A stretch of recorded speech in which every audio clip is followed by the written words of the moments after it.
The training drill was supposed to test her limits. Instead, it became her execution. 4 men circled her like wolves, their fists flying with intent to break more than just protocol. What they didn't know was that someone was watching. Someone who had seen war. Someone who had buried friends. And someone who was about to make sure they never wore a uniform again. Asterisk, asterisk. Hey, real quick, comment your city below. I'm always amazed by how many places these stories reach. And if you're into true stories with real emotion, make sure you're subscribed. Asterisk, asterisk. The sun hadn't yet broken over the California coast when Lieutenant Sarah Chen reported for the most brutal day of her life. She was 26 years old, 5'6", 130 pounds soaking wet. And according to every man in Bravo platoon, she had no business being there. The Navy had opened combat roles to women 3 years prior. But the SEAL training pipeline remained a fortress of testosterone and tradition. Sarah wasn't trying to make history. She was trying to survive. Ready for some fun, Lieutenant? Petty Officer Marcus Webb sneered as she entered the training compound. His smile didn't reach his eyes. It never did. Sarah said nothing. She'd learned that silence was armor. The drill was called close quarters combat conditioning. In theory, it was designed to simulate the chaos of hand-to-hand engagement under extreme stress. In practice, it was a sanctioned beating dressed up as training. 4 instructors. 1 trainee. Rotating attacks for 30 minutes straight. Remember, Webb announced to the gathered platoon, his voice carrying across the morning air like a judge reading a sentence. In the field, the enemy doesn't care about your gender. Neither do we. The other men laughed. It was the kind of laughter that made Sarah's skin crawl. What she didn't see was the man standing in the shadows of the observation tower. Commander James Reese had arrived at the base only 2 hours earlier, his transfer orders still warm from the printer. He'd come to evaluate training protocols. He'd served 23 years as a SEAL. He'd led men through Fallujah, Kandahar, and places that still didn't exist on official maps. He'd also raised a daughter. The drill began with controlled aggression. Webb threw a punch. Sarah blocked. Another instructor swept her legs. She rolled and recovered. For the first 10 minutes, it looked like training. Then something shifted. Webb's next punch came harder, faster. Sarah blocked, but his follow-up caught her ribs with enough force to crack them. She gasped, stumbling back. "Stay on your feet, Lieutenant," Webb barked. "The enemy won't give you a timeout." The second instructor rushed her from behind. His forearm caught her throat in a chokehold that cut off her air completely. Sarah clawed at his arm, her training screaming at her to tap out, but when she tried, he squeezed harder. "Can't hear you," he hissed in her ear. In the tower, Reese's jaw tightened. His hand moved to his radio. The instructor finally released her. Sarah collapsed to her knees, gasping, blood trickling from her nose where she'd bitten her lip. "Get up," Webb ordered. She got up. What happened next would be reviewed by 3 different military tribunals. What happened next would end careers and spark a congressional inquiry. What happened next would change everything. The third instructor, a mountain of a man named Kowalski, didn't pull his punch. His fist connected with Sarah's temple with the full force of his 240 pounds behind it. Her head snapped to the side. She dropped like a stone. She didn't get up. The platoon went silent. Even the morning birds seemed to stop singing. Webb nudged her with his boot. "Come on, Chun. You wanted to be a SEAL. This is what it takes." She still didn't move. "Trainee is non-responsive," someone said. The words hung in the air like an accusation. That's when they heard it. Footsteps. Heavy, measured, purposeful. Coming down from the observation tower. Commander Reese emerged from the shadows like judgment itself. He was 51 years old, with silver threading through his close-cropped hair and eyes that had seen the worst of humanity. He walked with the quiet confidence of a man who'd earned every scar on his body. "Attention," someone hissed. The men snapped to attention. All except Webb, who was staring at Sarah's unconscious form with something that might have been concern, or might have been calculation. Reese walked past him without a word. He knelt beside Sarah, checked her pulse, her breathing, the dilation of her pupils. His hands moved with practiced efficiency, the hands of someone who performed battlefield triage more times than he could count. "Medic," he said quietly. His voice was calm, but there was something beneath it. Something cold, and final. The medic rushed forward. Reese stood, and for the first time, he looked at the four instructors. "Name," he said to Webb. "Petty Officer Marcus Webb, sir." "How long have you been an instructor, Petty Officer Webb?" 4 years, sir." Reese nodded slowly. "In 4 years, how many trainees have you sent to the hospital?" Webb hesitated. "Sir, training is meant to be difficult. We're preparing them for combat. I asked you a question." 17, sir." The number landed like a grenade. Even the other instructors looked shocked. 17, Reese repeated. "And how many of those were women?" Webb's jaw tightened. "All of them, sir. All of them." Reese looked at each instructor in turn. "And not one of you thought that was strange? Not one of you questioned whether you were training warriors or exercising personal grudges?" Kowalski stepped forward. "Sir, with respect, women don't belong in the teams. We're just proving what everyone already knows." Reese turned to him slowly. "What's your name?" "Petty Officer First Class David Kowalski, sir." "Tell me something, Kowalski. How many insurgents have you faced who followed the Geneva Convention? How many enemies have you fought who cared about fighting fair?" "None, sir." "None," Reese agreed. "So let me ask you this. If a 130-pound insurgent put 3 rounds through your buddy's chest, would you respect them less because of their size? Would their bullets somehow hurt less?" Kowalski said nothing. "War doesn't care about your opinions, Petty Officer. It doesn't care about tradition. It cares about who can complete the mission and bring their team home alive." Reese's voice dropped to something barely above a whisper. "What you did here today wasn't training. It was assault. And I'm going to make damn sure every person in the chain of command knows it." "Sir," Webb interjected, "we were following the approved training protocol." Reese pulled out his phone. "Were you?" "Because I recorded the entire drill. Every punch. Every chokehold. Every moment you crossed the line from training to something that would get you court-martialed in any other context." The color drained from Webb's face. "You see," Reese continued, "I've spent the last 6 months investigating training incidents across the Naval Special Warfare Command. 17 women have washed out of this program in the last 4 years. But here's the interesting part.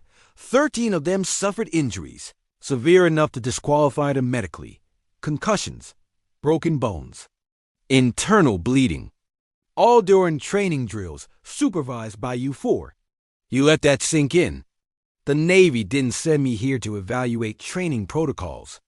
They sent me here to find out why women keep ending up in hospitals instead of graduating. And now I know. The medics had Sarah on a stretcher. She was still unconscious, a cervical collar around her neck, an oxygen mask over her face. As they carried her past, Reese saw something that made his blood run cold. Bruises, dark, mottled bruises covering her arms, her ribs, her back. Some were fresh. Some were days old. Some were weeks old. This wasn't the first time. "How long?" Reese asked quietly. No one answered. "How long have you been doing this to her?" Finally, one of the other instructors, a younger man who'd been silent until now, spoke up. 6 weeks, sir." "Since she refused to quit." "Refused to quit," Reese repeated. He looked at the young instructor. "Name, Petty Officer 2nd Class Ryan Mitchell, sir." "You participated in this?" Mitchell's voice cracked. "I did what I was told, sir." "No," Reese said, and there was something almost gentle in his voice. "You did what you thought you could get away with. There's a difference." He turned back to Webb. "You're done. All of you. As of this moment, you are relieved of your duties as instructors. You will report to the base commander's office at Ojai 100 tomorrow morning, where you will be formally charged under the Uniform Code of Military Justice. Articles 92, 128, and 134. Dereliction of duty, assault, and conduct unbecoming. Sir, you can't just, Webb started. I can, and I have. Reese's voice cut through the air like a blade. I've been authorized by NAVSPECWCOM to take any and all actions necessary to address training irregularities. You're looking at dishonorable discharges, gentlemen. You're looking at the end of everything you've worked for, and you earned every bit of it. Webb's face twisted with rage. This is about politics. This is about quotas and political correctness. We're not the bad guys here, Commander. We're trying to maintain standards. Reese stepped closer to Webb. They were eye to eye now. And Reese's voice dropped to something that made the surrounding air feel colder. I've killed men for less than what you did to that woman. I put bullets in people who deserved it less than you do right now. But here's what you don't understand, Petty Officer.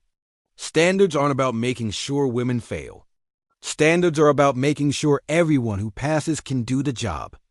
And from where I'm standing, the only people who failed today are the four of you. He stepped back. Dismissed.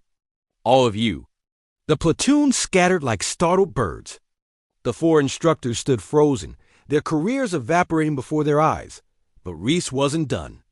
3 days later, Sarah woke up in the Naval Medical Center, San Diego. The room was quiet except for the steady beep of monitors. Her head felt like it had been split open and poorly reassembled. Every breath sent knives through her ribs. Her right eye was swollen shut, but she was alive. A nurse noticed her stirring and immediately called for a doctor. Within minutes, her room filled with people checking vitals, asking questions, documenting everything. When they finally left, she found she wasn't alone. Commander Reese sat in a chair by the window, reading a book. He looked up when she shifted. Lieutenant Chun, he said quietly. Welcome back, sir. Her voice was a rasp. What happened? What happened is that you survived something you shouldn't have had to survive in the first place. He closed the book and leaned forward. How long were they doing this to you? Sarah closed her good eye. Does it matter? It matters to me. She was quiet for a long moment. When she spoke, her voice was barely audible. Since day one, it was always just a little harder for me. A little rougher. Webb would say it was because I needed to be tougher than the men. That I had to prove myself twice as hard. I believed him. I thought maybe he was right. He wasn't right. He was a predator. Reese pulled his chair closer. I need you to understand something, Lieutenant. What happened to you wasn't training. It wasn't about standards or preparation. It was about 4 men who were threatened by your presence and decided to make sure you failed. Did I fail? No, they did. Sarah opened her eye and looked at him. Really looked at him. Why do you care? Reese was quiet for a moment. Because 23 years ago, I had a daughter. And 12 years ago, she joined the Army. And 8 years ago, she deployed to Afghanistan. And 7 years, 11 months, and 16 days ago, she was killed by an IED outside Kabul. The machines beeped steadily in the silence. Her name was Emily. She was a medic. She saved 14 men before the blast that killed her. Do you know what her commanding officer told me at her funeral? He said she was the best soldier in his unit. Not the best female soldier. The best soldier. He looked at Sarah with eyes that had seen too much. I couldn't save my daughter, but I can make damn sure that women like you don't get beaten out of the service by men who are afraid of what you represent. Sarah felt tears burning in her good eye. I'm not going to pass, am I? The medical discharge is not happening, Reese interrupted. You're going to recover. You're going to return to training. And you're going to be assigned to a new platoon with new instructors. Instructors I've personally vetted. Instructors who understand that making you quit and making you ready are not the same thing. Why would you do that? Because you didn't quit, Lieutenant. They beat you unconscious, and your first question when you woke up is whether you failed. That tells me everything I need to know about whether you belong. The investigation moved quickly. Webb, Kowalski. and the other 2 instructors were court-martialed within 6 weeks. The evidence was overwhelming. Reese's video footage, medical records showing a pattern of injuries, testimony from other female trainees who'd washed out with similar injuries. Even Mitchell, the youngest instructor, testified against the others in exchange for a lesser sentence. Webb got 6 years in military, prison, and a dishonorable discharge. Kowalski got 5. The others got 3 each. Mitchell got 2 years and a bad conduct discharge. But the real twist came during Webb's. Court-martial. The prosecution presented evidence that Webb had been documenting Sarah's failures in a private journal. Page after page of notes about her mistakes, her weaknesses, her struggles.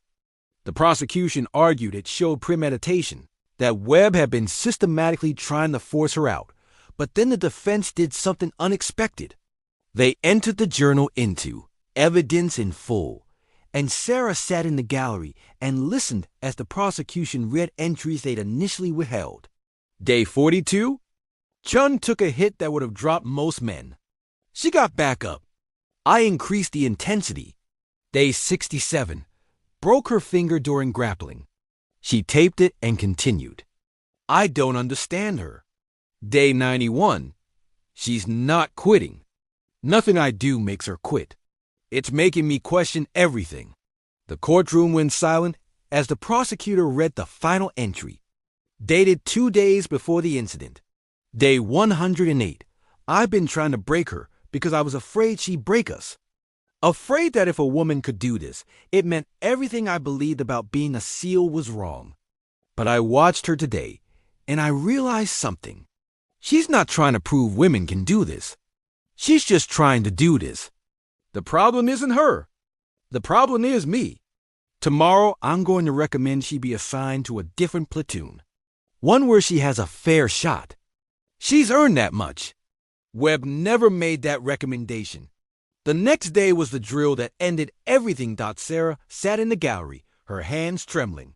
The man who tried to destroy her had, in the end, been destroyed by the realization that she was exactly what she claimed to be all along, a warrior. 6 months later, Sarah stood in formation at her graduation from the SEAL qualification training. She was the first woman to complete the program. Not because they lowered the standards, not because they gave her special treatment, but because someone had finally given her the same chance they gave everyone else. Commander Reese pinned her trident to her uniform personally. As he stepped back and saluted, he leaned in and whispered something only she could hear. Emily would have liked you. Sarah's eyes burned with tears she refused to let fall. Thank you, sir.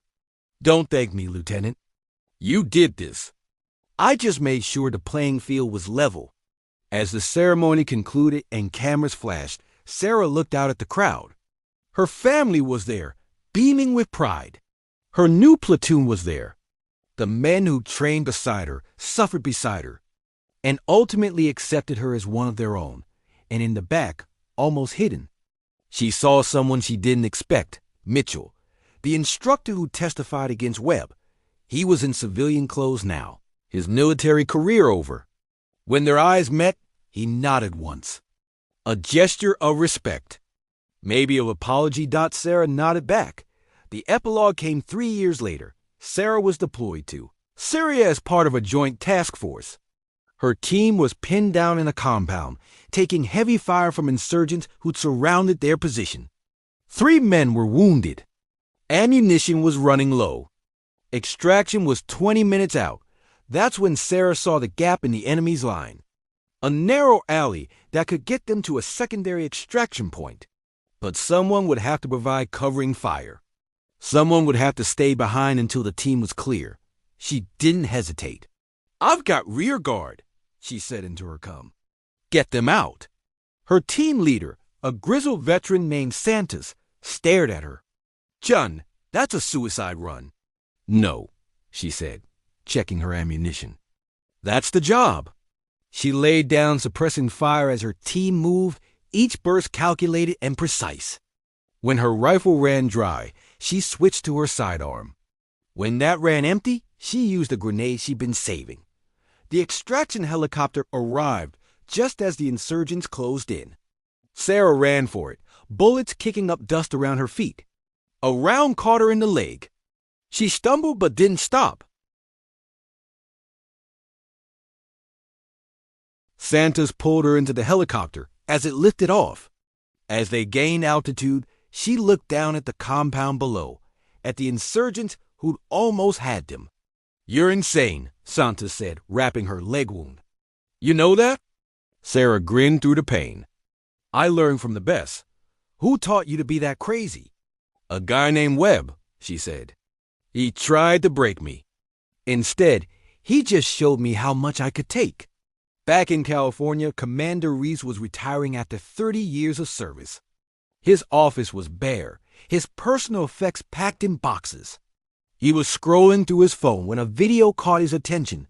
It was news footage from Syria. A female SEAL had just saved her entire team in a firefight. The headline read, "First female Navy SEAL decorated for valor in combat." He clicked the video. The reporter stood outside the Naval Amphibious Base Coronado, interviewing someone off camera. "Lieutenant Commander Chen," the reporter said, "you're the first woman to not only complete SEAL training, but to serve in combat. What would you say to young women who want to follow in your footsteps?" The camera panned to Sarah. She looked older now, harder. There was a scar on her cheek and gray in her hair despite her age. But her eyes were the same. "I'd tell them it's not about being the first woman or the strongest woman or proving anything to anyone," she said. "It's about knowing what you're capable of and refusing to let anyone convince you otherwise. It's about getting up every time you get knocked down. And it's about remembering that the people who try to break you are usually just afraid of what you might become." "And what's that?" the reporter asked. Sarah smiled. It was the smile of someone who'd walked through fire and come out steel. Someone they can't break. Reese watched the interview 3 times. Then he pulled out his phone and sent a text to a number he'd kept saved for 3 years. "Proud of you, Lieutenant Commander." "Emily would be too." The response came back almost immediately. "Thank you for giving me the chance to prove them wrong." "Sir," Reese smiled, powered off his phone, picked up his last box, and walked out of his office for the final time. He'd spent 30 years fighting enemies. But his last mission, the one that mattered most, had been fighting for someone who deserved to fight alongside him, and she'd won. In a military prison in Kansas. Marcus Webb sat in his cell and watched the same news report on a small television. He watched Sarah receive her medal for valor. He watched her smile for the cameras. He watched her inspire a generation of women who'd never know his name, but would always know hers. And for the first time in 5 years, he smiled. Not because he was happy about his circumstances, not because he'd found redemption or peace, but because somewhere, buried beneath the bitterness and the rage and the wasted years, he understood something. She'd been right all along, and he'd been wrong. That didn't make what he'd done forgivable. It didn't erase the pain he caused or the lives he damaged.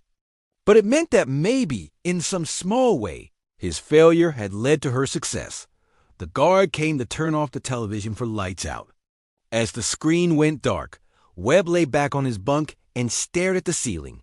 He tried to break her to prove a point. Instead, he'd proven hers. Some people are unbreakable, and the world is better for it. That's the end of today's story, but I hope it stays with you for a while. If something in it spoke to you, hit that like button, subscribe if you haven't yet, and share your thoughts. It's your comments that keep me inspired to make the next one.